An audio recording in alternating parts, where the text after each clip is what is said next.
Mm. Good morning.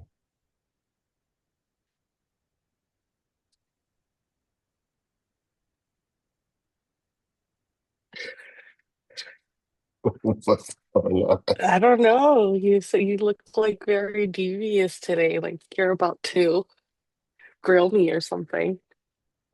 Whoa. No, I just said good morning.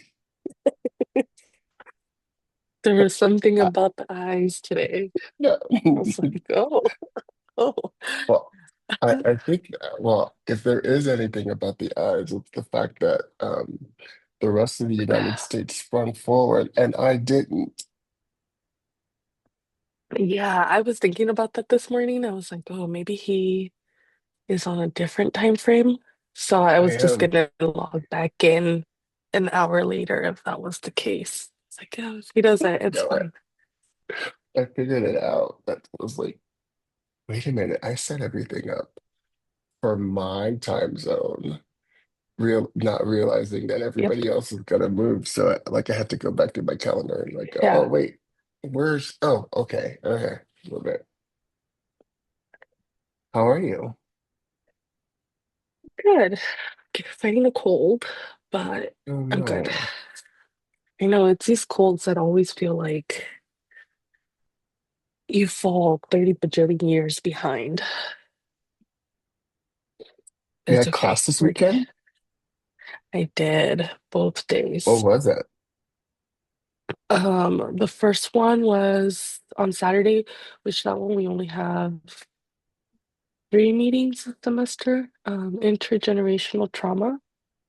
Ooh, Yeah. So I thought that was really how was cool. that? Uh, from what I can remember, good. It That just was ended like yesterday. the epitome of my sickness was Saturday, so I was like fighting for my life, trying to Oh pay no. attention. And then yesterday's was financial something. It's one of those financial courses that we need to take. You don't remember two of the content they just ended yesterday. You don't remember the name? What was The intergenerational what? trauma like? You don't remember the name, you don't remember the Intergenerational trauma was really good. This is the study abroad course that I'm taking this semester also. Yeah. Oh, where are you So it's going? Germany. So it's intergenerational trauma amongst post-World War II. So there was a lot Ooh. of, yeah, a lot of education on World War One, World War II, what Germany looked like before and after. But they also focused a lot on um, somatic symptoms. Am I using the right word? Yes. Hmm. And coping skills as well. So, because we're Wow. reading right now the trauma stewardship, which is fabulous. Um, and it's, yeah, so a lot of that. Where are you going in Germany? Berlin and Frankfurt.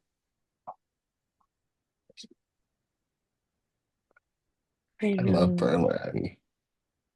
I've never been to Berlin. I've done Munich a couple times, but I haven't done Berlin, so I'm excited.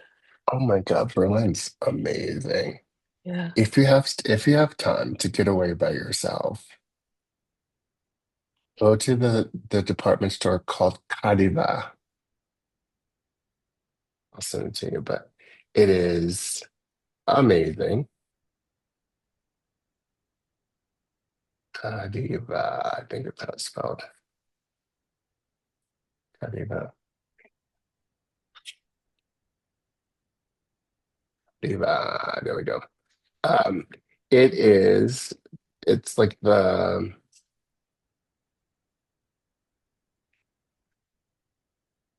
what's the famous store in IKEA. London? Yeah, that's I'm Harrods. like, It's the Harrods of it's the oh, Harrods of Harrods. yeah. It's the Herods Yes. of so you have to go have lunch or tea or something on the terrace, the food floor.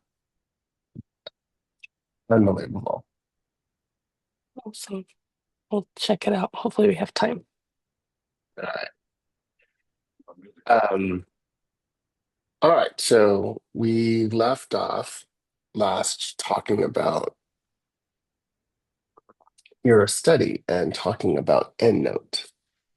What thoughts have evolved since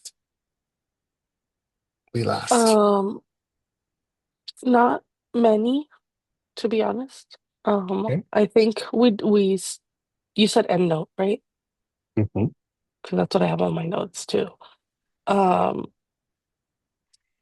I think I'm excited. Well, I don't think I know. I'm excited for this part. Um, my references are getting a lot better. Like now that like when I'm writing, I feel myself just follow what I know first and then referencing back to the citations that we worked on. And I haven't Mhm. been like very caught off or, off of what am I trying to say? Like I've been pretty close. Like I haven't Mhm. been way off in how I'm referencing things in my reference and all that stuff. You're So internalizing it. It's beginning to be second nature. yes, yes, thank you. That's what I'm trying to say. That's okay. You got a Um, cold. so I'm I don't know. I feel like it's going to be a great tool for me to have because then I won't have to worry about where certain references are, but also I don't want to lose that skill. So I've Right. been thinking about that too because it's like, well, if it's all there, I feel like my brain's just going to be like, oh, it's there, No, it's fine. thankfully you still have to use the skill. Okay, good. I still use it. There was a time when I never imagined that it would be second nature. I never imagined that it was such a thorn in my side, and it just seemed arbitrary. Like my the reason that I finally learned it because I got that A-, as I told you. But he kept saying, it seems like your citations are copy and paste. And I'm like, I'm not copying and pasting. And I literally just could not see it. It didn't make sense until I got frustrated enough I took the shrink wrap off the book and read chapter 8. Um, and then I also, for after that, I was laboring under the idea that if I got a citation from the library, it was correct. It's not correct. You still have to fix it. Um, so let's. Do you have EndNote on your computer now? I don't. Okay. Well, let's do a little. Let's do a little.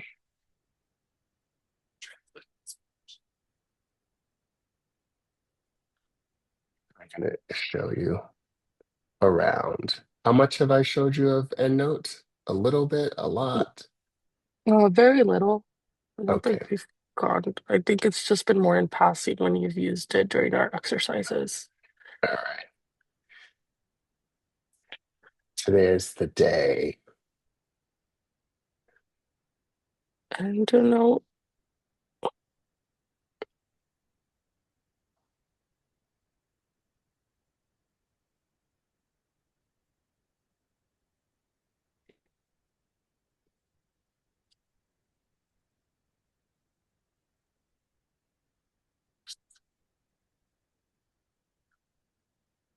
Remind me again, are you a Mac or a PC? Math. All right.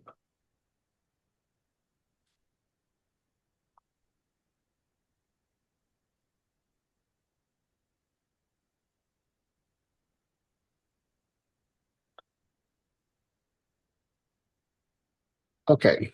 This is what EndNote looks like. Uh, Take a moment to look around.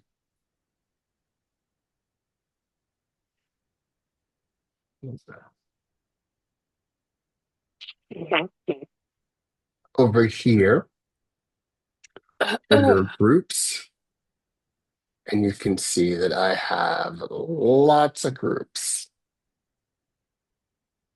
Each group represents either a class that I've taught or a project that I'm working on. Here is, in my research, is the group where I housed all the citations that are related to my dissertation. There are 208 Wow. articles in this um, group. I wouldn't say that all of them were used, but at some point they were part of my study. Um, you can see here that it's organized by if there's an attachment or not, if I've read it or not. If there's a dot on it, that means I've read it. I forget but you can just turn the dot on or off to say I either read it or I didn't. The author, the year, the title, the journal, the last time I updated it, and the type that it is. One of the things that was really useful for me to see, because it had been a while since I'd been in school, and it had been a while since I'd been to a library. And when I was in a library, I don't think I really hung out that much in the journal section. So, um, do you have a sense? Have you actually looked at a paper journal in your hand, a full journal? Oh, Yeah, let's talk about that for a second.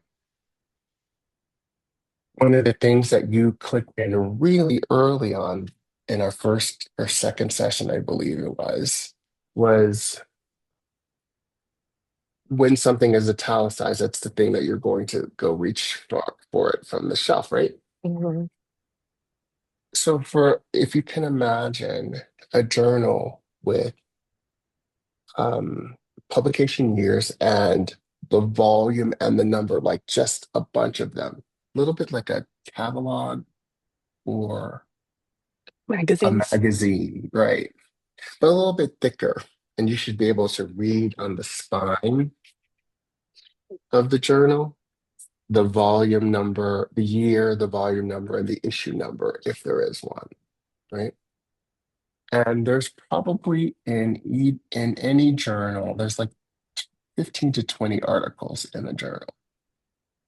And the articles in that issue are collected based on the focus of that issue. So there's an editor, there are reviewers, and the editor says this issue is going to be about this topic. Um, Sometimes the page numbers continue from issue to issue. So the last issue could be 100, page 117, and then the next one would start on 118, right?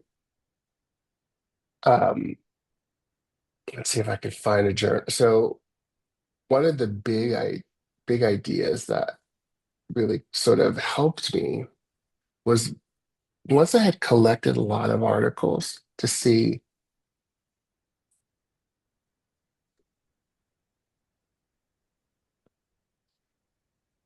where my articles were coming from, what journals they were coming from.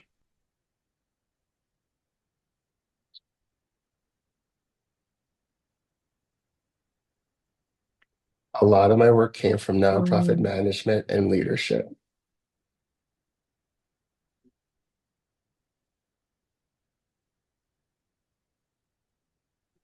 So it's really useful to be able to see that. uh-huh. And I can see that there's some errors here. If there's some errors here in the journal, like this should be Journal of Management, should be capital M. It's usually because it was an article that came into that I brought in, but I never used it because anything that I used got cleaned up. Because I realized eventually that just because I got it from the library didn't mean that I still have to fix it, Right, it was right. right? Um, what I really also very much love is that you can attach things. It can attach the PDF to the Yeah. to right. So that means that I can mark up the PDF, highlight it, and anytime I want, I can still grab that PDF and it's still exactly the way that I left it, right? Left it. Here's an That's article awesome. on corporate psychopaths. Can you still see that? Corporate Yeah, psychopaths? Okay. yeah.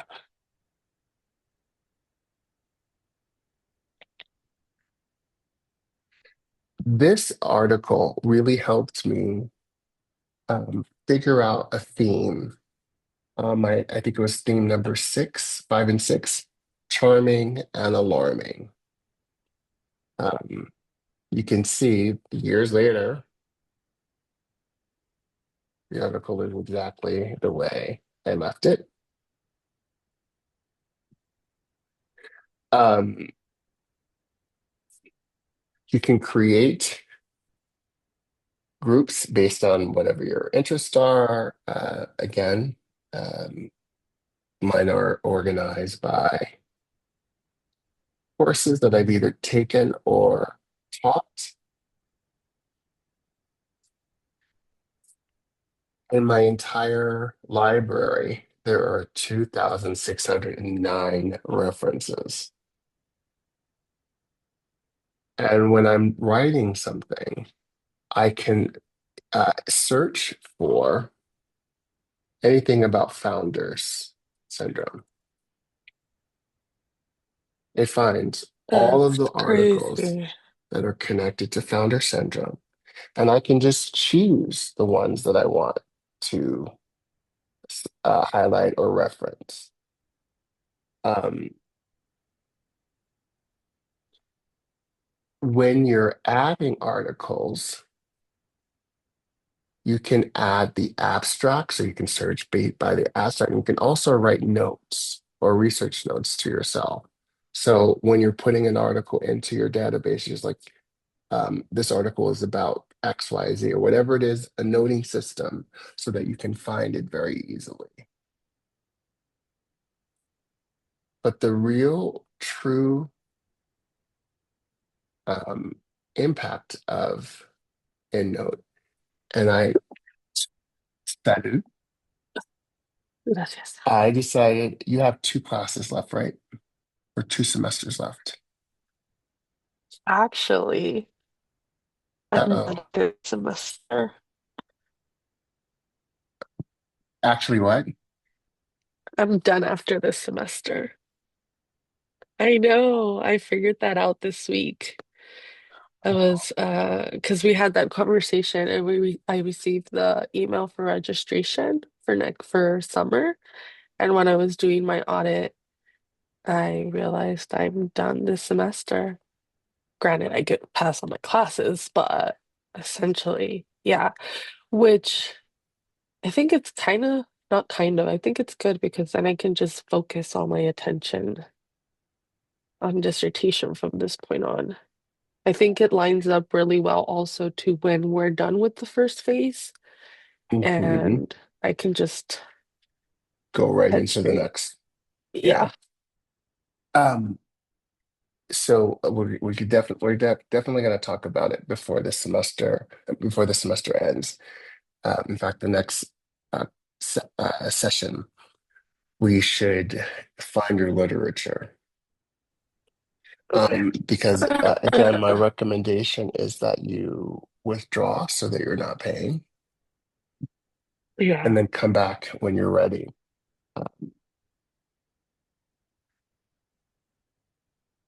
The real value, I was saying, but now it doesn't count because you're done. But I really got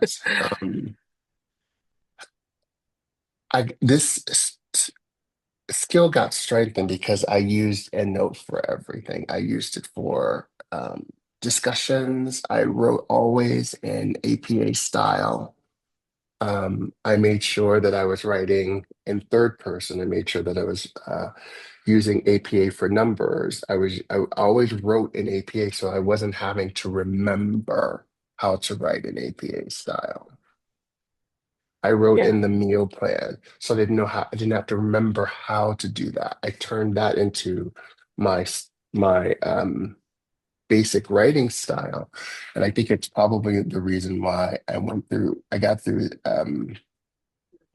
editing in 3 weeks with zero changes.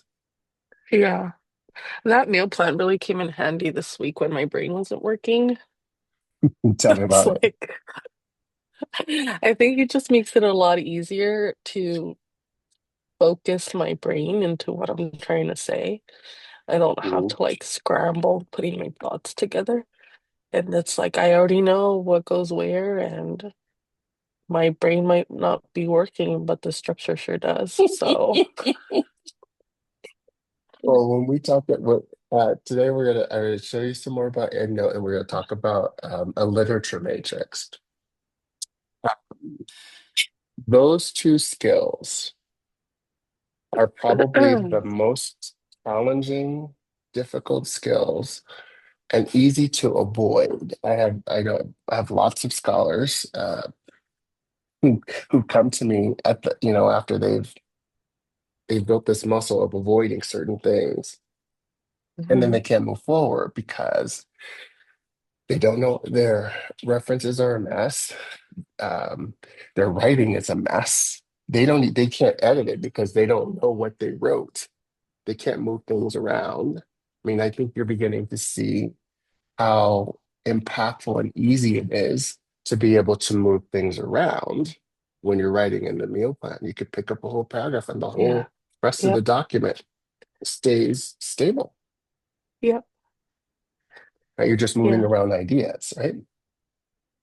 Um, but the literature matrix is the last skill for people that most people develop because it allows you to synthesize. Do you know what synthesizing means? Yes, but I'm not great at it. Tell me your definition of synthesizing and tell me why you're not great at it. Synthesizing, it's kind of like a summary, but I like to think about it a little bit more, not in depth, kind of, I guess, um, where you're pulling like concepts and important information. Where you are connecting ideas across uh, several articles, right? Um, Right. all right. Uh, my husband's about to leave. Let me just check in with him before he walks out. No worries. I can check with my intern.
Okay,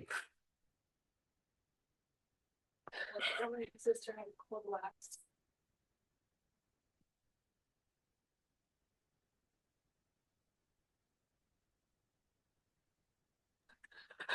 Okay. okay. Synthesizing is when you pull Uh-huh. articles from across um, several synthesize ideas across several articles. Let me Uh-huh. demonstrate that.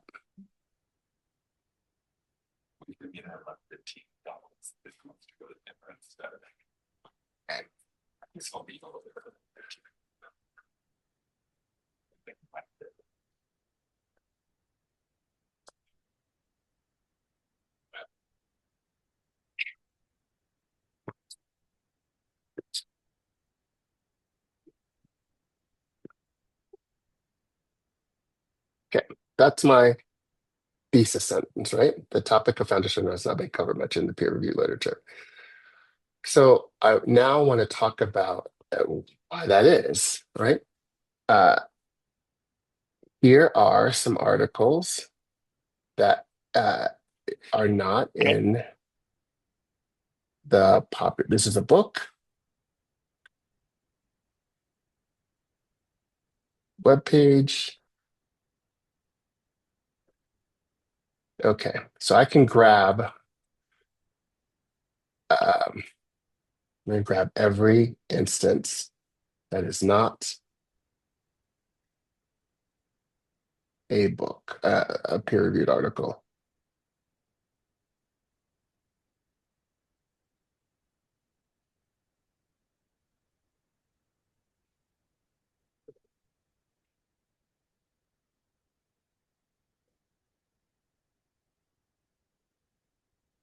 Okay, here are all the sources that are not peer-reviewed articles.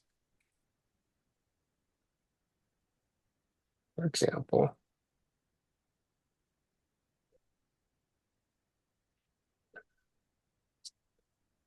I've explored the topic in books, books, articles, and web pages, but little attention has been paid empirically to the topic empirically. Don't blink. Ay,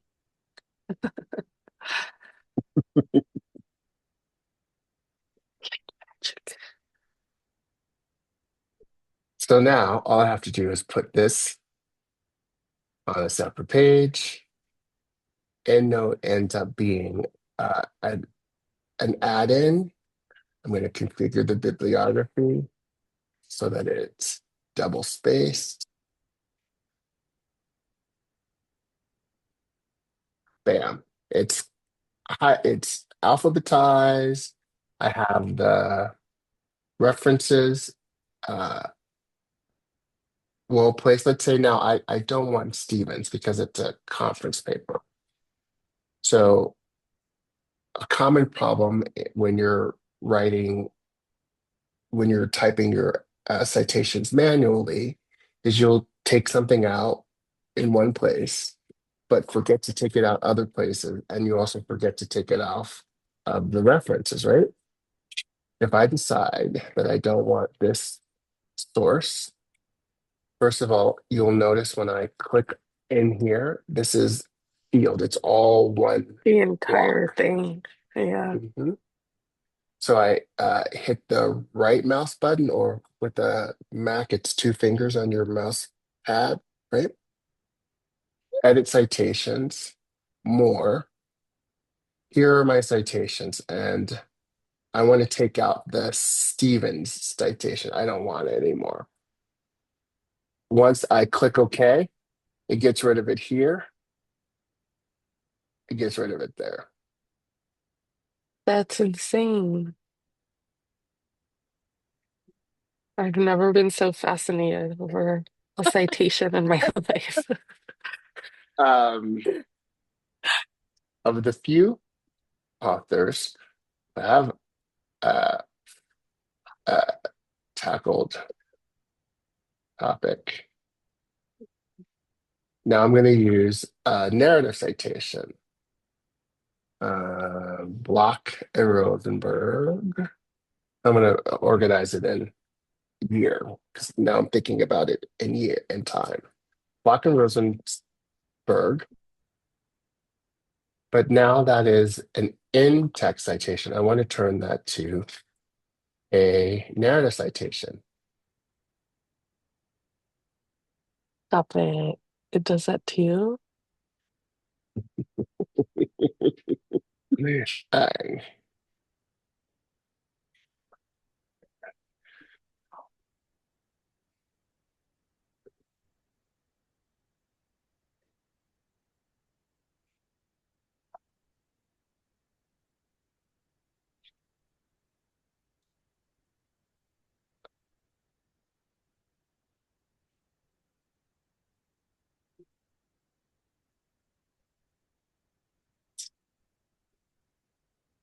um,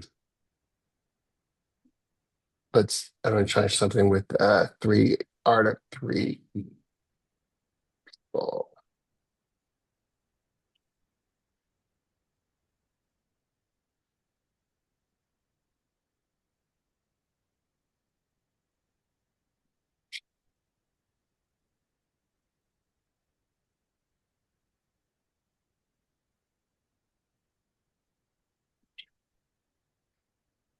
Oops, well, dark. There we go.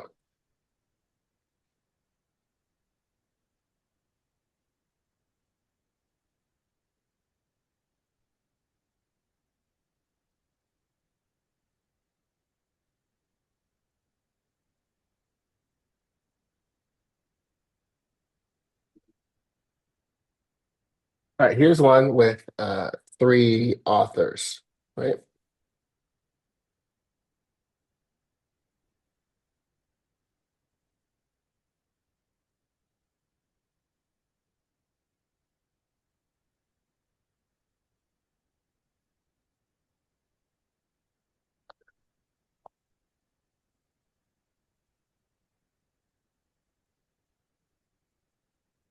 Look how it adds it in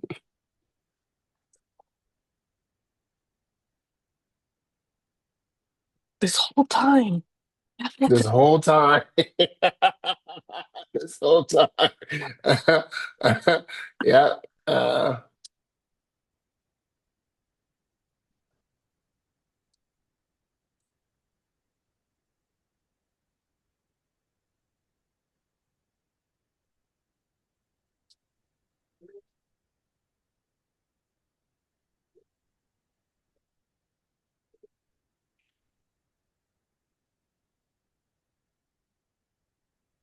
1, 2, 3, 4.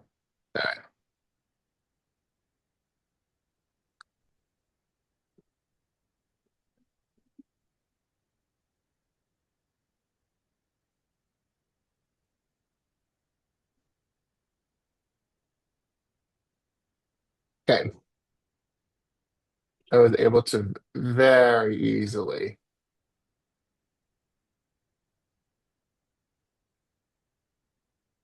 um, let's show you how if you're citing like a direct quote.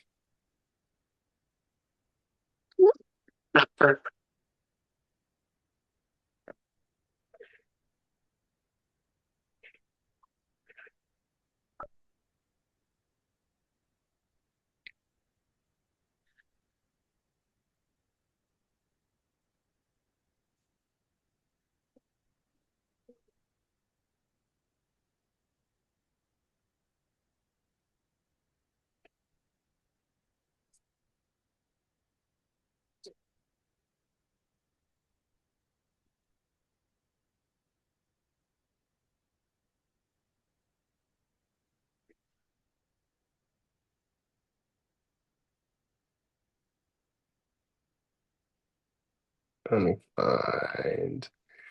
I'm looking for not Caesar, but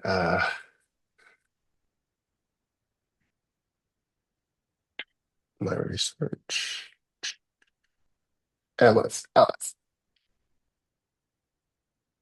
Ellis said,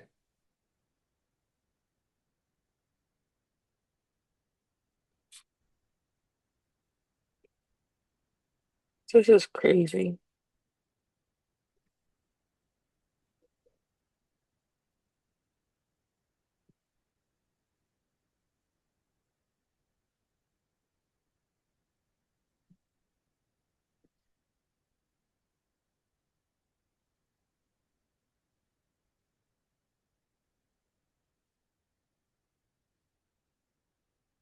"40 words, 36 words." All right. So I'm about to cite this, Ellis, and Ellis said that on page 28. Ready?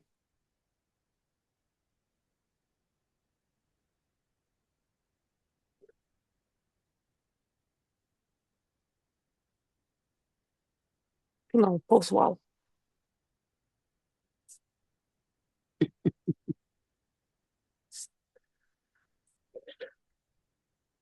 Crazy, right? Yeah. Interface. Yeah. Um, That's awesome. it is, it is, as a scholar, it is your best friend. It's your best friend. She needed to be my best friend 3 years ago. And it is very easy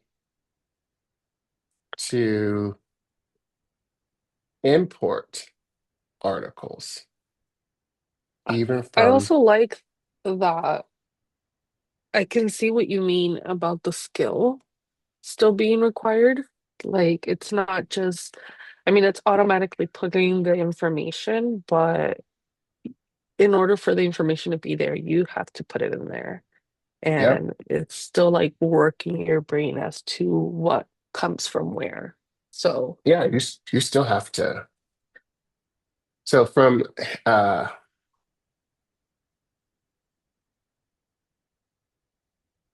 here's an article that is not in my founder syndrome homie. No, that's in my, there's not a lot on this topic that haven't already touched. Oh, here's something I don't think I've ever seen.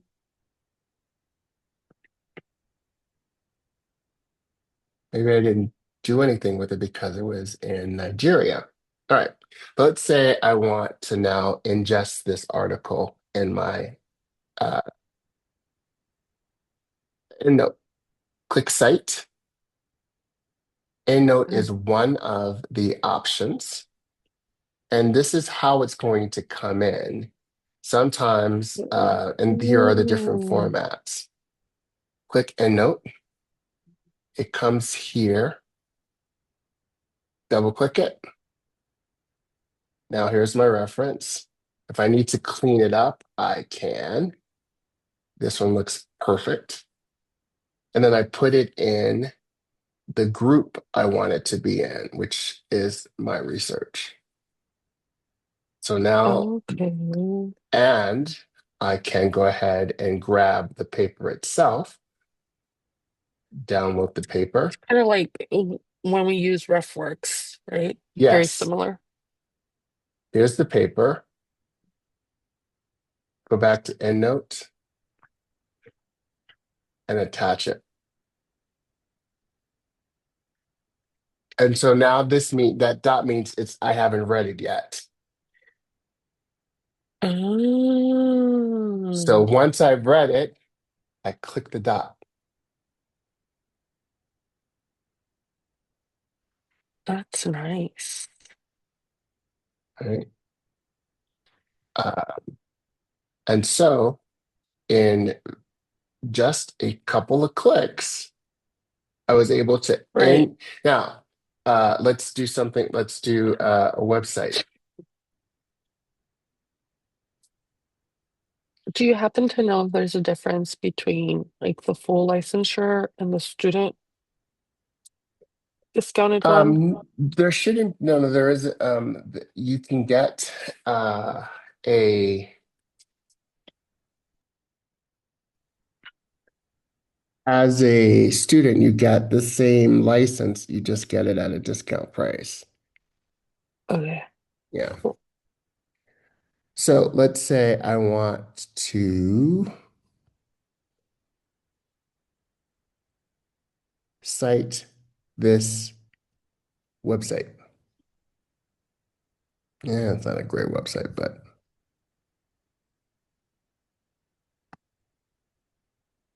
okay. All right. So I want to cite this, I want to put this website in my EndNote. The Linfest Institute is who created it. This is the name of Name of the article. the web page, the title of the web page. Sometimes a web page may have a date, and it may also have an author, An but it author. doesn't. So very easily, all I do is grab the URL, make sure I'm in the place I want to put it in, click add, select web page, go to the URL, put the URL in. The author is the Linfest Institute. Because it's not a person, it's an institution. I have to force by putting a comma at the end, it tells it that it's a person. Sorry, that it's not a person, that it's a organization. The date is N period, D period. I still need to know that, right? Yeah. And the title, how to tell if your news organization. The publisher is the author, meaning the Linfest Institute, and the day that Yeah. I got it was March 9th. Now, what I like to do is print out that web page as a PDF Uh-huh. in case the web page changes. I want that That web page version. the way that I got it. Right. So now, how long did that take? I don't know, seconds. For our readers who are interested in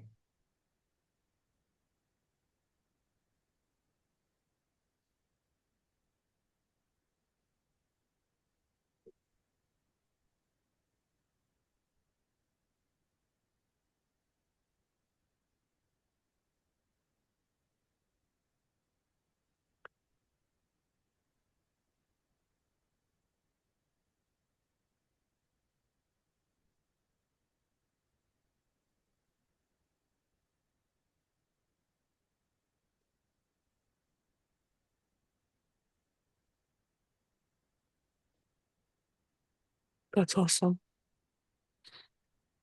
uh, I mean, not to brag, I can do those too, but it's pretty cool.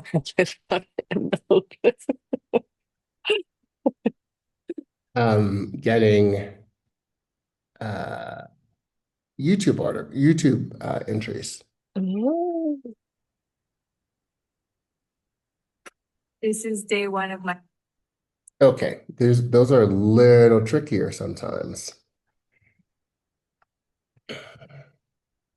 Add, film or broadcast. That's the URL.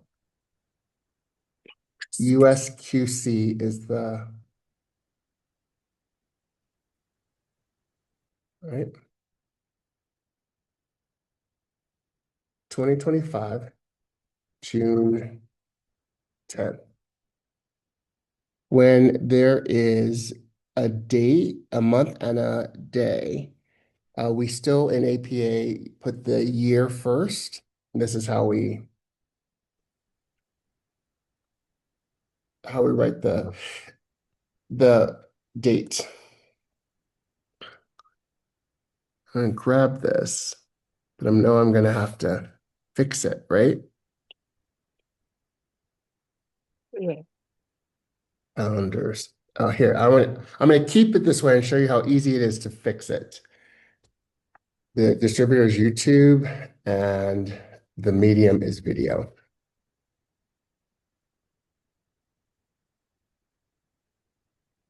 Okay.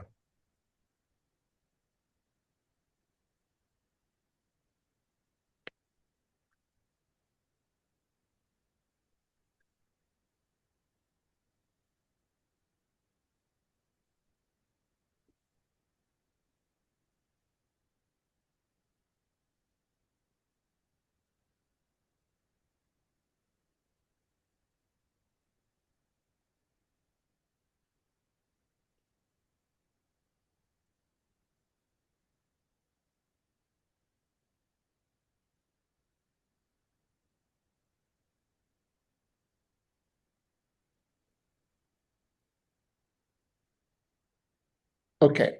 Here's a couple of things. One,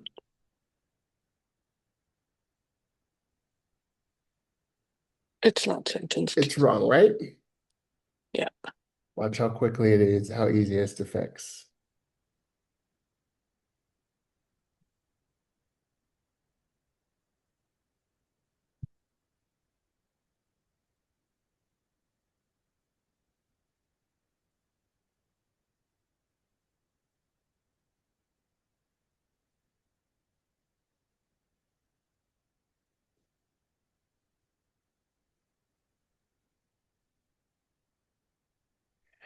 Wait, don't blink. I'm going to click update citations and bibliography.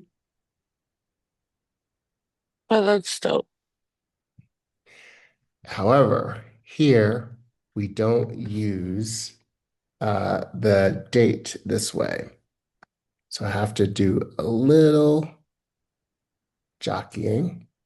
And the thing that I have to do is exclude the year. And then as the suffix, put 2025.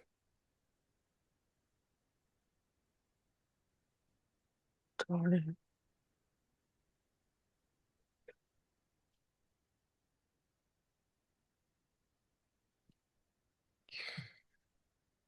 Yep.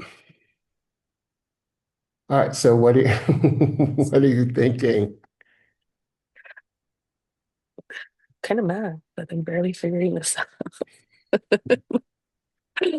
But it's okay because I feel like the hardest part of it is yet to come. And it'll be the most useful for this. Um, I'm excited. I want to get this started already. Um, Trying to be patient with myself because I tend to lose sight of what needs to get done before. Like I want to jump into other things. I have that tendency. I blame that on my ADHD. Um, so just kind of remembering like I have to finish classes and then, appropriate the time. That's what I'm trying to say. So Let's yeah. go to, all right. I didn't turn on my VPN, but um, if you haven't done this, I say let's go ahead and do this now. Okay. Um, I don't want to change my VPN. I think it's going to disconnect the call. But if you go to the EndNote.com website, you can first verify your student eligibility by, I think they ask you to type in your email address. Yeah, put in your email Yeah. address. Oh, crap. Yeah, actually, why don't you show your screen?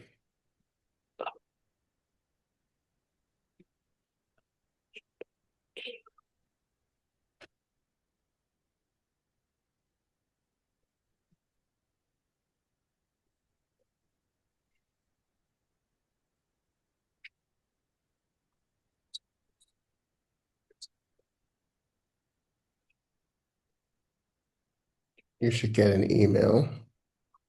Yeah. And I think you get 30 days free.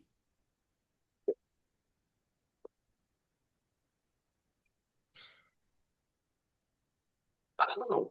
If I haven't said this, check your spam too.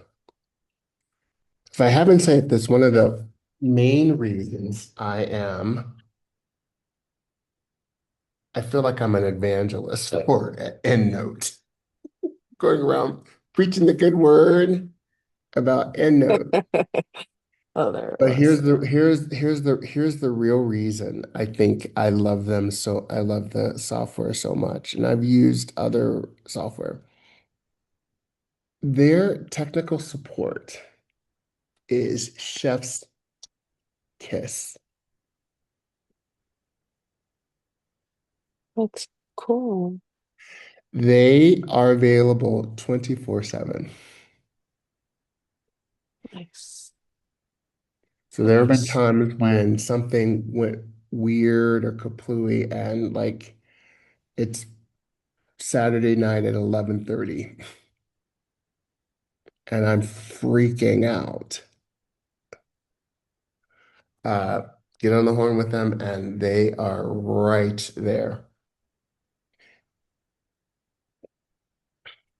Yeah, you don't have to show me that if you don't want to. But Oh, I that's okay. definitely recommend um, the first thing to do once you get your copy, once you get your sort of 30-day free, or if you're buying it right away, within a couple of days, call their technical support so that they can make sure that the add-in to Word is connected correctly.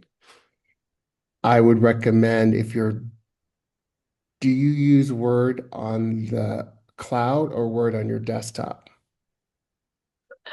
Right now. Oh, what's the difference? The difference is, Like, is it uh, downloaded on my computer? Yes. okay, the one that's downloaded on your computer. So you don't have to be you don't have to be connected to the Wi-Fi to use Word. No, because I've used it on Okay. a plane. Some people, for some reason, I'm not sure why. Are you using the Chicago schools Microsoft 365 that you get for for your lovely tuition? Yeah. Okay. For some reason, I don't know why some people just decided that they were going to use it on the cloud version. The cloud version and the desktop version are slightly different. The menus and the options on the menu bar are slightly different. Um, I don't know if I've told you this, but my first job out of college, I was a Microsoft support professional. But really Yeah. interesting. So for so for years in the 90s, way before you were born. When were you I- born? 92. I was here in the 90s. In the 90s, I was working I worked for two major companies, Estee Lauder and MTV Networks. In fact, I created the help desk for MTV Networks, a 24/7, 365 help desk. They didn't have one before me. And That's crazy. I installed um, Yeah. 3 or 4 phone lines in people's houses so that they would have a phone to talk on, a phone for their phone line for their computer, and a phone line, For the fax machine. no, for the call system that routed. So it was like Oh, people were on call. And if you were yeah, on call for the weekend, there was like this phone that was in a suitcase that you carried around. yeah, It was like a brick. It doubled as a yeah, weapon. yeah, yeah. Yeah, yeah, But of course.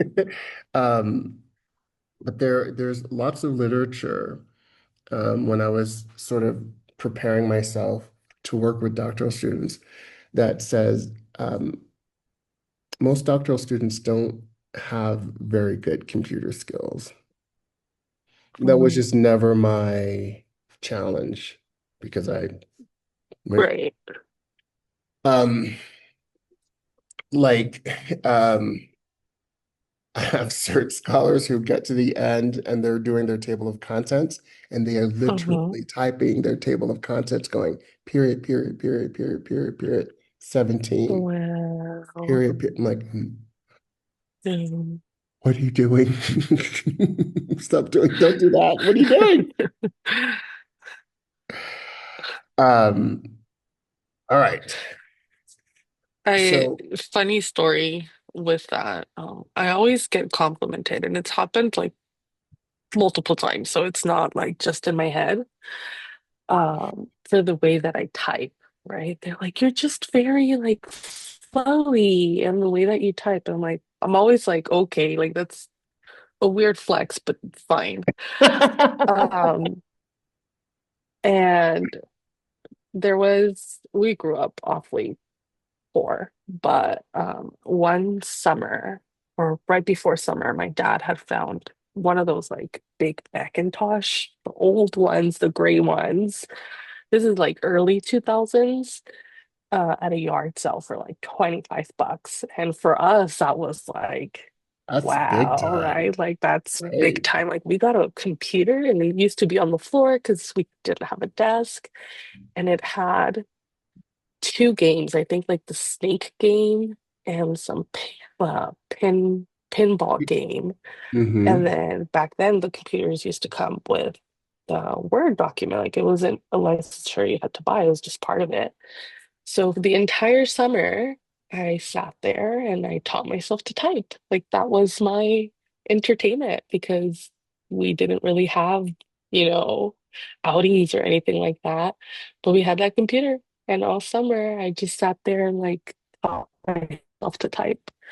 So I always crack up and I think of that moment when people are like, wow, you type so well. And I'm like, you only knew.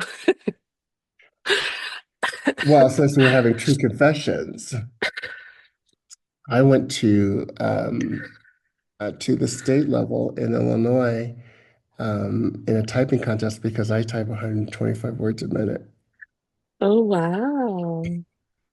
because my mother typed. And I've always been, I was from the time I came out of the womb, she said, I was fascinated by machines and particularly typewriters. Yeah. I used to have a typewriter too, but I used to Yeah, stick a lot. like a typewriter. And then when it had like you could erase things with the whiteout and change from blue to red and or Yeah. black to red. And yeah, I used to like to center something and go to the middle. One, two, three, four, five, six. To backspace. Yep. I'm that old. All right. So I think you're now in, I cannot tell you. I know you feel that a little resentful that you're just learning this skill, but it's at the beginning of your dissertation. You don't have to, I have two scholars who have to go back through their whole manuscript to change every citation that they wrote manually. You don't have to do that. Right. You're going to At build your least. study in a way that's sustainable. Um, Yeah. the same thing, I didn't show you how, I meant to do that. Let me quickly do that.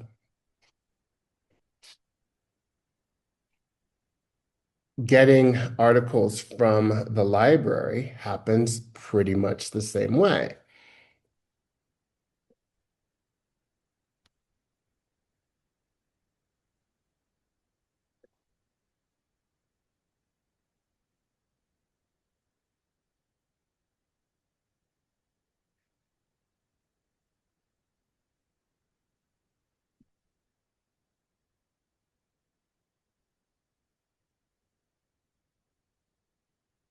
Okay, here's an article I've never seen before because it just came out in 2024. All right,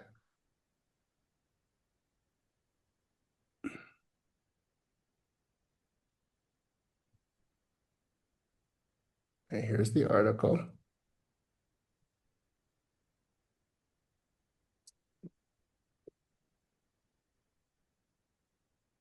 I'm going to now ingest it in my library.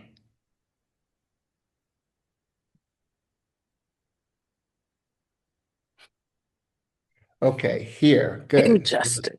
That's We funny. gotta we gotta fix a lot of things. Okay, we don't need the publisher, although it's not gonna do anything. We don't need the publisher. You have to also sometimes check to make sure that the page numbers are correct. 374 to 389. Yep. Okay, good. But notice that, and I'm gonna I'll attach the, I even kind of want to grab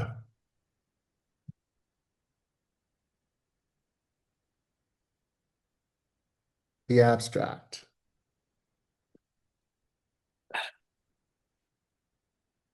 Oh, it's already there, right? But notice that the journal isn't correct.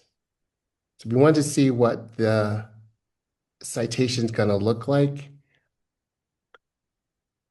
Can't tell, but there's a little bar right here, right? Also want to make Oh, sure yeah. that the DOI, if you have a DOI, make sure that the DOI works. If it doesn't work, then get rid of it.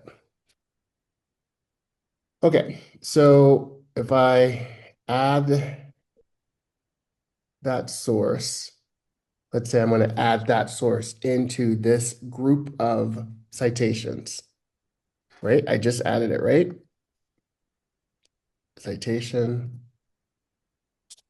Or actually, just click in there, go over here.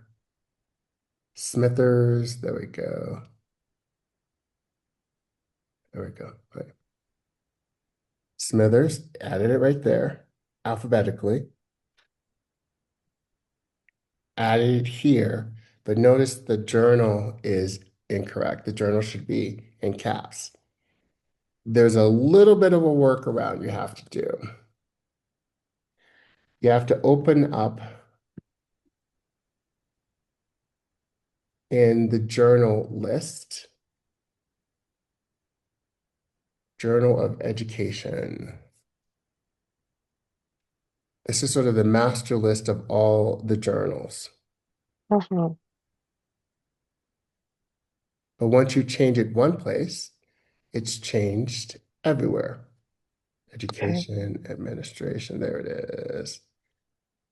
Edit.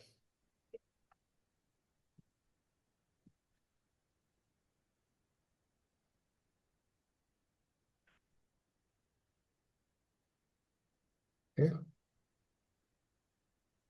close it.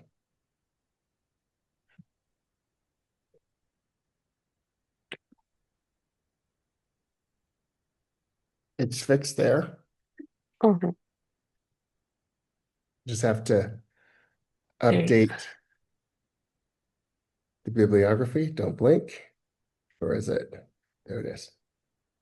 Spinners. That's awesome. Yay. And it finished downloading on my end. So Okay, It's all good. set up.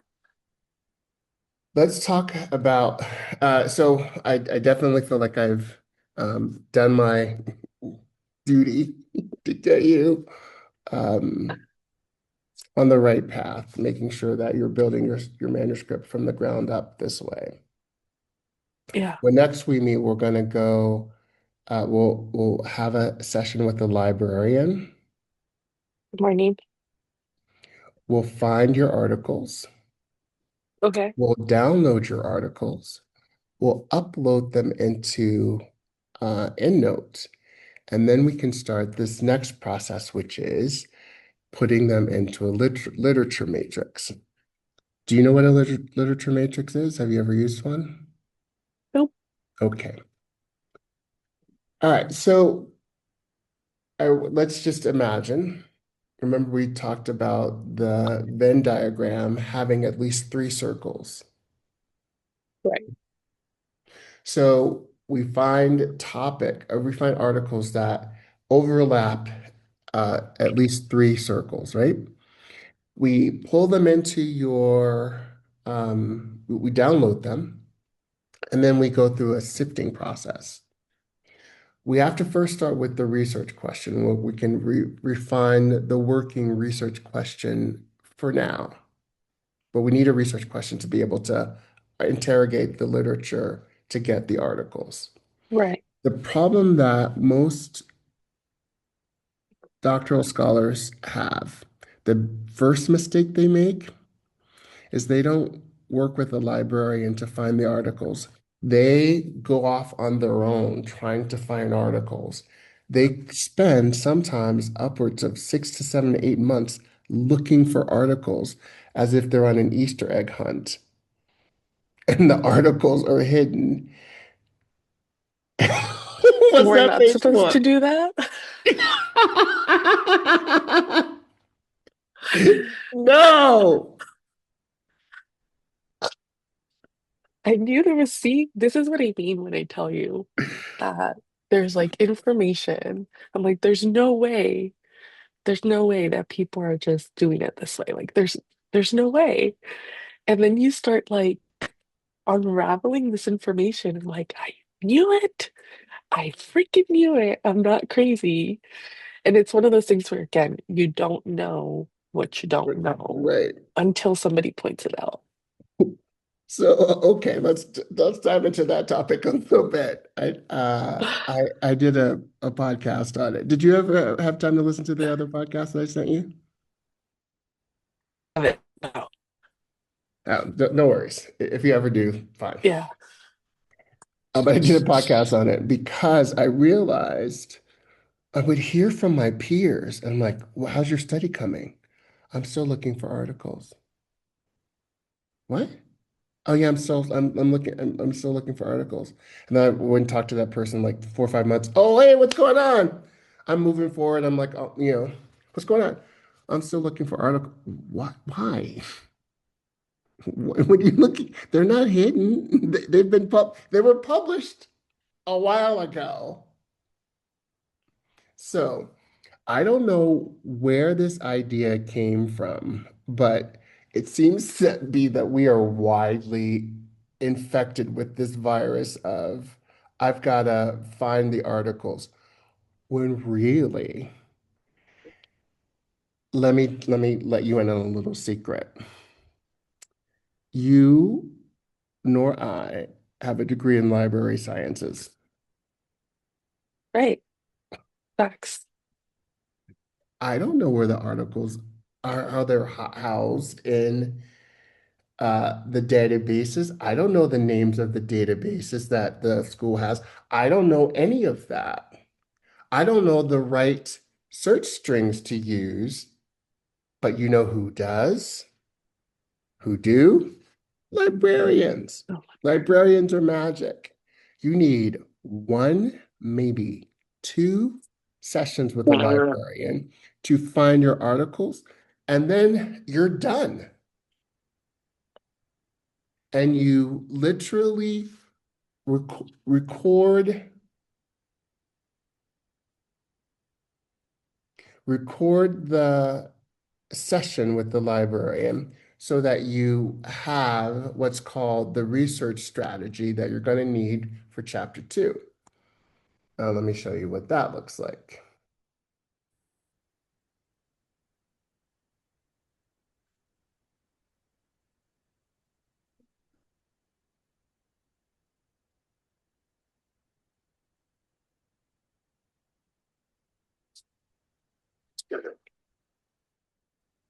You can just click right here and go right to that section.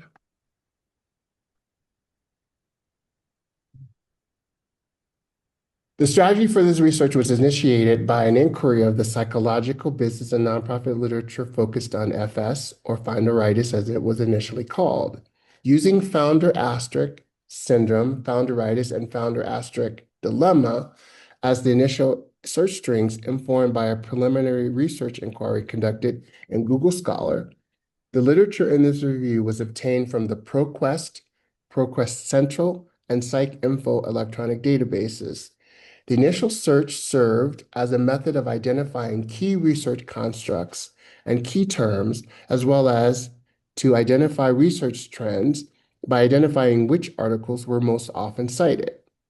To establish the boundaries of the literature for this study, the search string was further delimited to return only dissertations and theses, scholarly journals, and trade journals. The electronic database search string returned a large number of articles, 105, comprised of dissertation and theses, 65, scholarly articles, 25, and trade journal articles, 15. These articles were further interrogated to select only those resources closely related to the research question stated above. The initial search results were culled or reduced to reveal an even smaller number of relevant articles upon which this review was based. Scholarly articles, 29, a few resources from the popular press, 6, dissertations, 2, reports from relevant associations, 2, and in the case of essential critical perspectives, trade journal articles, 11 were referenced. As this research evolved, I identified Stephen Block as the most influential writer on the topic of nonprofits and nonprofit founders. See Yeah. everything about Block. As a result of realizing the prominence and value of Block's work, I reached out to Block for further directions to locate the most prevalent themes and gaps in literature concerning nonprofit organizations and their founders. You can do that?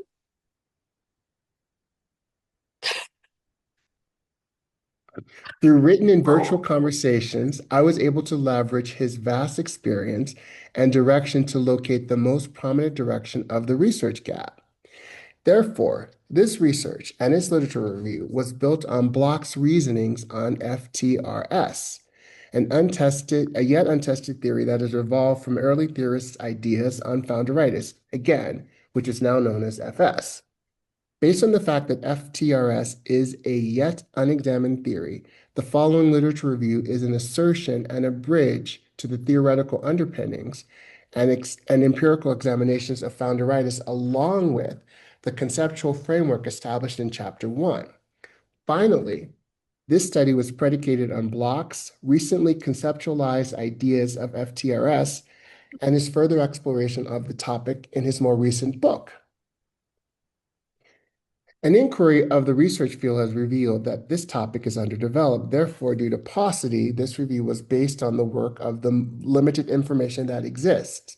Specifically, this literature review was based on 11 theoretical articles and 10 empirical articles. Do you know the difference between theoretical and empirical articles? I don't. And I also don't know the difference between scholarly and trade. That was the question I wrote down. A trade article is like a trade magazine. It's not peer reviewed. It's like Harvard Business Review would probably could be considered like a trade journal, Okay, so kind of like coming from experts, but not really. peer reviewed, Got it. right? A popular press is just like somebody wrote a book. Okay. right? A Okay. theoretical article is an article that is in a journal by a researcher, but there isn't any study. They're just their ideas about the theories. Makes So sense. usually So there it's isn't any actual like on ground research, research. basically? Yeah. Okay. They're just their ideas.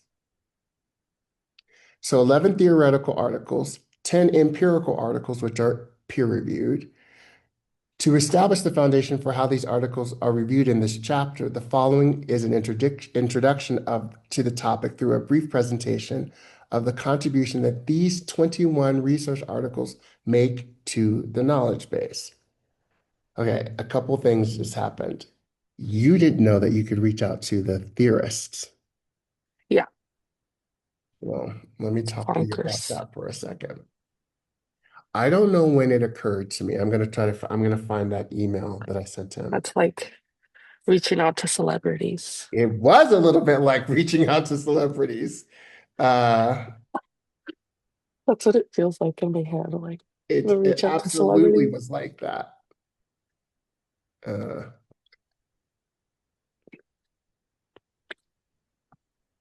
one day, I realized I kept seeing Stephen Block's name everywhere.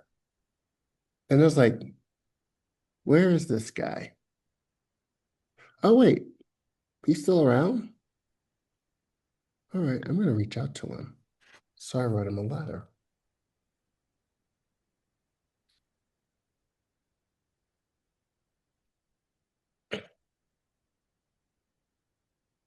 Not only did I write him a letter, I ended up inviting him to be on my committee, and he Oh, accepted. And then I had to that's throw him off my crazy. committee. Did you really? I did. Was he too invested? Uh, well, here's kind of what happened. Uh, I realized I realized that well, I'll get into it first. Um, Hope this contact message finds you well during such an unprecedentedly challenging time in the United States and abroad. As a 53-year-old African-American male doctoral student, I have worked diligently to view these difficult moments as an opportunity to focus on my topic and develop my research. The development of my topic of my research is precisely why I'm reaching out to you. I'm working through my review on a dissertation focused on extending the literature on the topic of founder syndrome. Along the way, I've encountered your research and book, which have both had a profound effect on my conceptualization of the topic. Imagine that you must receive numerous such unsolicited requests as mine, but I wonder, as the leading theorist on the topic, whether you would be willing to provide insight on where you believe the literature is heading, or if you are currently investigating a new aspect. My highest hope would be the opportunity to meet via Zoom or other such platform. However, I would be thrilled to receive any written insight you could provide. Specifically, I'm noticing a research gap that calls for further understanding on the effect that strong boards have on founder syndrome. I hope to connect. That was November 17, 2020. I got a response from him December 28th, like almost a month later. Dear Jamie, I apologize for such a relayed response. I've been ill for a month during the period you wrote and now only able to review my email.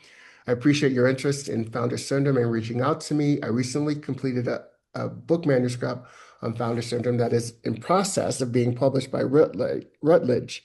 After years of writing this book in my head, I finally had time to put it on paper. The book will answer some of the questions as it addresses the etiology of the syndrome into three causes.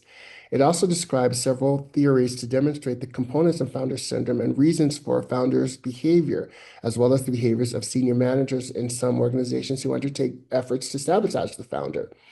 There is also a chapter on mitigating founder syndrome by designing new organizations that use organizational development principles. The book also discusses organizational development consultation for intervention purposes. Two chapters were written by one of my colleagues who was one of my former doctoral students. I got really excited. At one point, he was talking about working with me.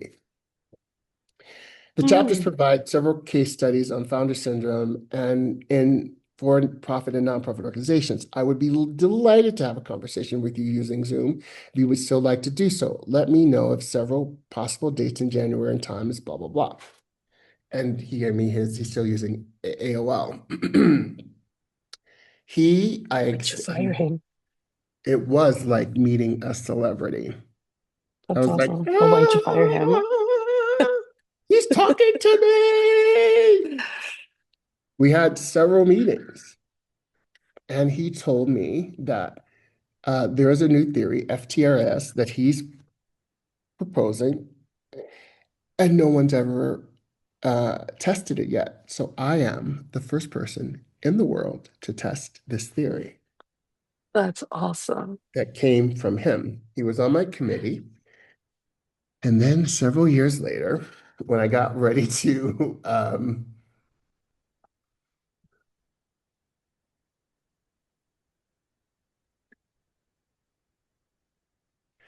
when I got ready to create my interview protocol, I realized that there are very few articles on the topic, and his was one of the few empirical ones.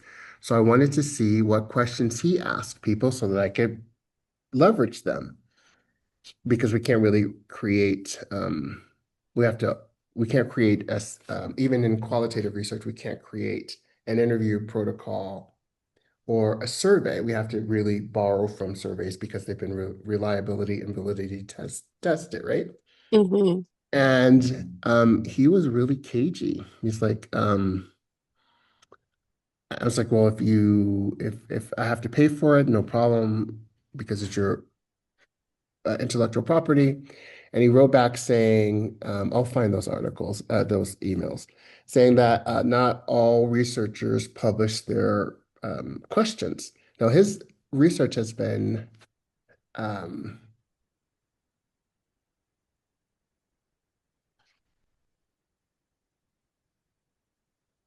mm,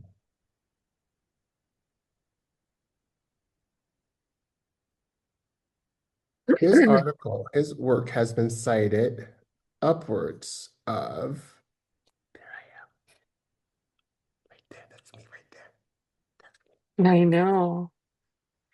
there. That's awesome.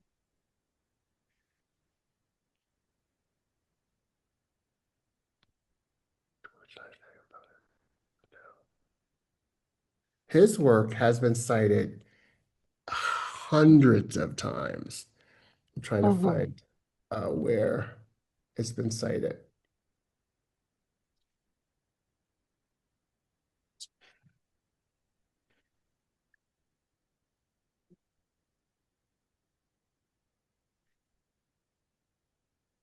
In fact, I named my study, this is the seminal study on founder syndrome. It was published in 2002. I named my study Towards an Understanding of Founders' Transformational Reaction Syndrome to connect my work to his. oh,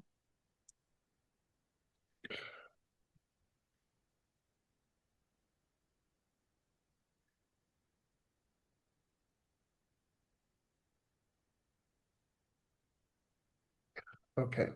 I can't find it for some reason. Anyway, it's been cited hundreds of times, thousands of times. So when he was being cagey about his, and it's been since 2002, about his questions, his research questions, because he claims that they were approved by IRB in his study. mm, My chair was like, what is he hiding?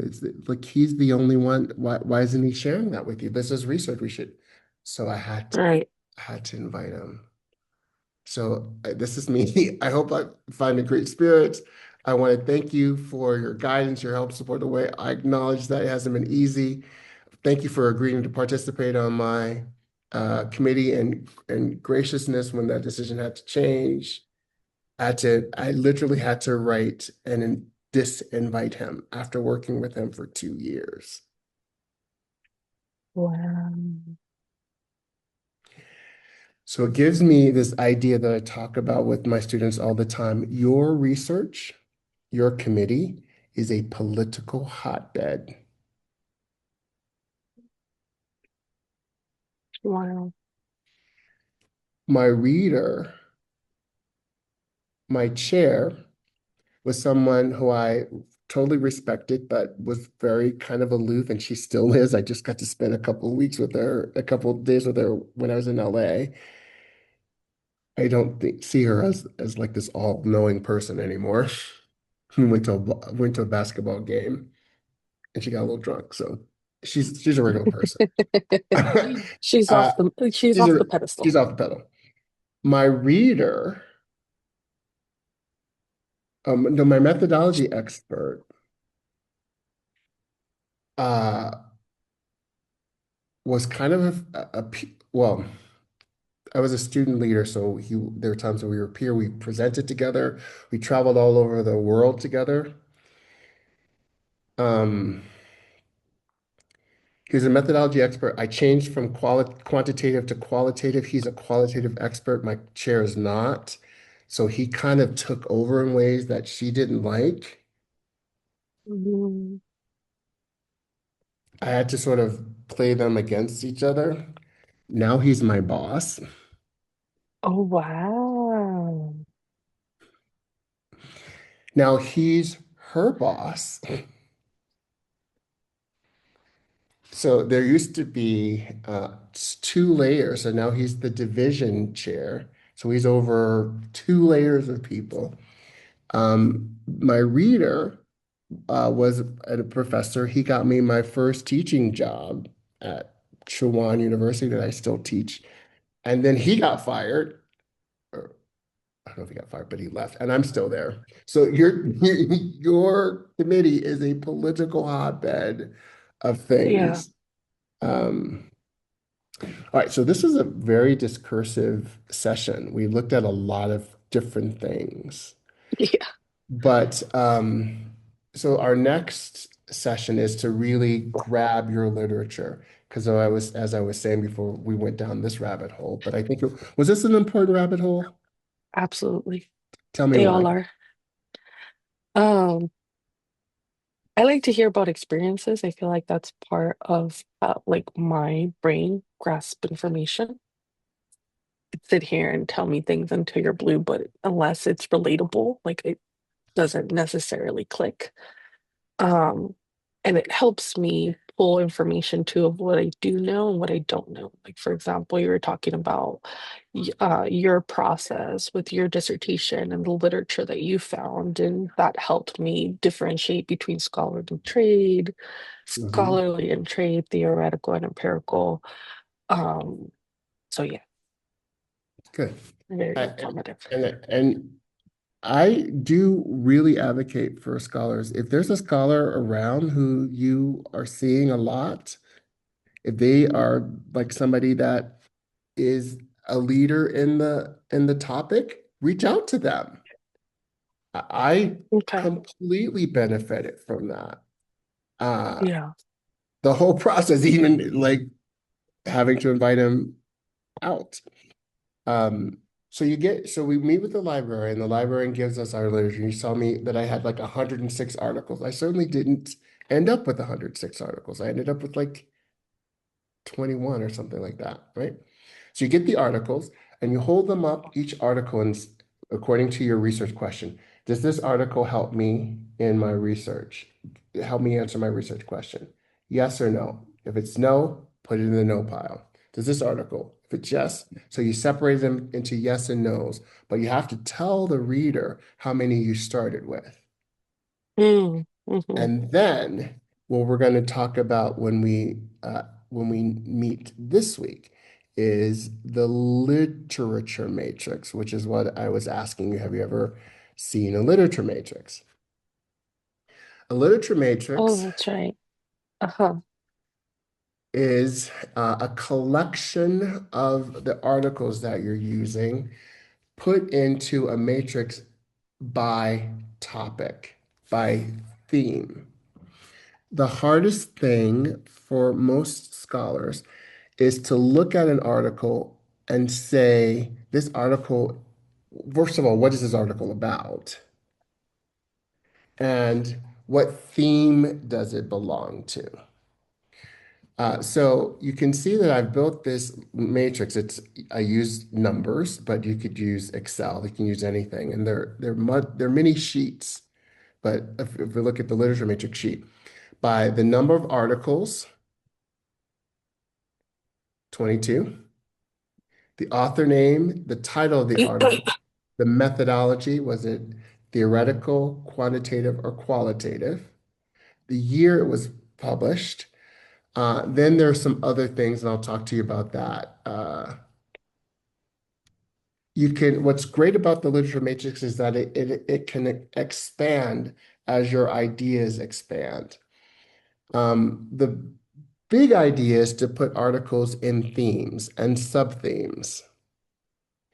Summarize the article, any quotes you want it to take from the article, the findings, the sample that they used, research question, hypotheses if there are any, the variables, independent, dependent, moderating, data analysis, and your own comments. The value of that is when you're ready to start writing, let's say, I want it to only write about the articles that are theoretical. So then I can filter out all the articles and only see the theoretical ones. And now, when I'm thinking about the theoretical articles, now that you know how to write in the meal plan, you just saw me do that. You write an M sentence, and then you go to your literature matrix and you go, okay, well, I'm really talking about Pellet, Gottlieb, Lewis, McNamara. Yeah, that makes sense.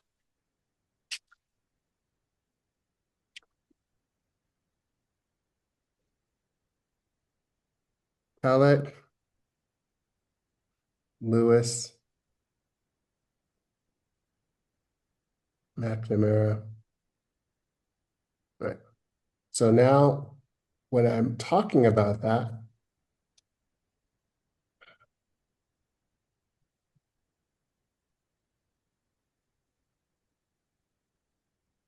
I can easily synthesize.